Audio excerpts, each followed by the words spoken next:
Hi, today is January 13th, 2024, and here are my poems for the day. The first one is poem number 65 for the year, Ha Ha. If your last name happens to be Hall and your daughter's last name also happens to be Hall, and if you both have COVID and you both get prescriptions for Paxlovid, and if the pharmacy identifies you by capitalizing the first two letters of your last name on the bags with the prescriptions, and the two bags with the prescriptions are lined up just right by the woman behind the counter, then when you look down at the prescriptions, it might appear as if they are laughing at you. Poem number 66, Opposite Day.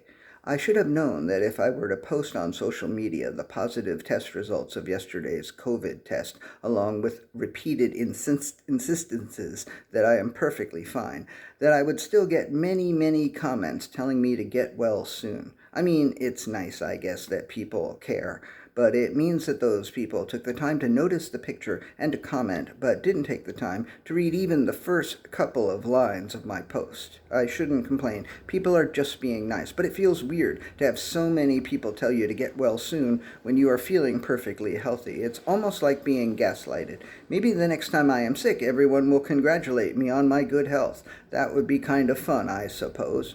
Poem number 67, Stubbornness.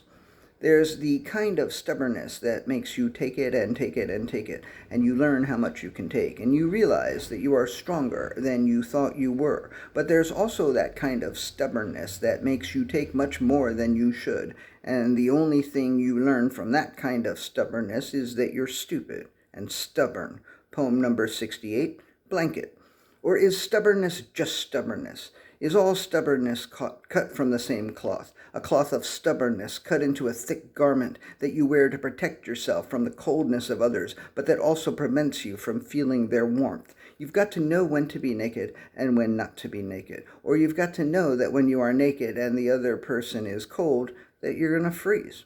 That is so fucking obvious. How could it take me this many years on the planet to figure that shit out? Except, of course, when two people are naked and both are cold, one can sometimes find the warmth within and share it with the other. If there's only one blanket, you can share, or you can get the fuck out of there. Poem number 69, A Question I Know the Answer To. If this has been such a terrible fucking year for me so far, then why do I feel so goddamn fucking good? And the last, no, it's not the last, second to last, poem number 70, Not the Same. It has been a long, start again. Poem number 70, Not the Same. It has been a long time since I watched a snowflake land on my hand and melt. I would like to observe that transition from solid to liquid again.